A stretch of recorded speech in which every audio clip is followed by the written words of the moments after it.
ನಮಸ್ಕಾರ ವೀಕ್ಷಕರೇ, news prime 24x7 ಕನ್ನಡವಾಹಿನಿ ಸ್ವಾಗತ. ನಾನು ನಿಮ್ಮ ಹಲಾವಲಿ. ಬನ್ನಿ ನೋಡೋಣ ಇವತ್ತಿನ ಸುದ್ದಿ ಏನಿದೆ ಅಂತ. ಕ್ಷೇತ್ರದ ಶಿಕ್ಷಣಾಧಿಕಾರಿಗಳ ಹಾಗೂ ಸಮನ್ವಯ ಅಧಿಕಾರಿಗಳ ಕಾರ್ಯಾಲಯ ಅಥಣಿ ತಾಲೂಕಿನ ರೆಡ್ಡಿರಟ್ಟಿ ಗ್ರಾಮದ ಸರ್ಕಾರಿ ಹಿರಿಯ ಪ್ರಾಥಮಿಕ ಶಾಲೆಯಲ್ಲಿ ವಾರ್ಷಿಕ ಸ್ನೇಹ ಸಮ್ಮೇಳನ ಕಾರ್ಯಕ್ರಮ ಜರುಗಿದೆ. ಸರಸ್ವತಿ ದೇವಿ ಫೋಟೋ ಪೂಜೆ ಸಲ್ಲಿಸಿದ್ರು ಮತ್ತು ಸಸಿಗೆ ನೀರು ಹಾಕುವುದರ ಕಾರ್ಯ ಜರುಗಿಸಿದ್ರು ಹಾಗೂ ಶಾಲಾ ಮಕ್ಕಳಿಂದ ಸಾಂಸ್ಕೃತಿಕ ಕಾರ್ಯಕ್ರಮ ಜರುಗಿದೆ.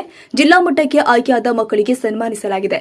ಮಕ್ಕಳು ದೇಶಭಕ್ತಿ ಗೀತೆಗಳಿಗೆ ಹೆಜ್ಜೆ ಹಾಕಿದ್ದು ಎಲ್ಲರೂ ಕೂಡ ಗಮನ ಸೆಳೆದಿದೆ.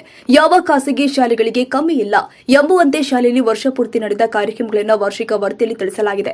ಸರ್ಕಾರಿ ಕನ್ನಡ ಮತ್ತು ಇಂಗ್ಲಿಷ್ ಹಿರಿಯ ಪ್ರಾಥಮಿಕ ಶಾಲೆ ರೆಡ್ಡರಹಟ್ಟಿ ವಾರ್ಷಿಕ ಸ್ನೇಹ ಸಮ್ಮೇಳನ ಸಭೆಯ ಅಧ್ಯಕ್ಷತೆ ಬಸಪ್ಪ ಹುಲ್ಯಾಳ್ ಅಧ್ಯಕ್ಷತೆ, ಎಸ್ಟಿಎಂಸಿ ಮುಖ್ಯ ಅತಿಥಿಗಳು ಗ್ರಾಮ ಪಂಚಾಯತ್ ಅಧ್ಯಕ್ಷೆ ಶ್ರೀಮತಿ ಸುವರ್ಣ ಮಡಿವಾಳ್, ಗೌಡಪ್ಪ ಕೋತ, ಕ್ಷೇತ್ರದ ಸಮನ್ವಯಾಧಿಕಾರಿ ಅಥಣಿ ಬಿಎನ್ ಕೋತ, ಗ್ರಾಮದ ಮುಖಂಡರು ಬಾಬು ಹುಲ್ಯಾಳ್, ಗ್ರಾಮದ ಭಾರತಿ ಗಸ್ತಿ ಪಂಚಾಯಿತಿ ಸದಸ್ಯರು ಲಕ್ಕಪ್ಪ ನಾಯಕ್, ಎಸ್ಟಿಎಂಸಿ ಈರಪ್ಪ ತಮದಡ್ಡಿ, ಗ್ರಾಮ ಪಂಚಾಯತ್ ಅಭಿವೃದ್ಧಿ ಅಧಿಕಾರಿ ಬಿಎಸ್ ಸಿಂಧೂರ್, ಮುಖ್ಯೋಪಾಧ್ಯಾಯರು ಪ್ರೌಢಶಾಲೆ Ghatanatti AH Mujawar, Vittal Mali, IS Hampannavar, BRP Sankonatti, Devaki Madar, Monika Bhosale, Annappa Kittur, Shivananda Melkade, MH Jamakhandi, Gurubasu Kota, Ashoka Balligeri, Shrimati Savita Galatagi, Siddharudha Madar, ಮುಖ್ಯೋಪಾಧ್ಯಾಯರು ಎಂಆರ್ ಈಶ್ವರಪ್ಪ ಹಾಗೂ ಶಾಲಾ ವಿದ್ಯಾರ್ಥಿಗಳು, ಊರಿನ ಗ್ರಾಮಸ್ಥರು ಉಪಸ್ಥಿತರಿದ್ದರು.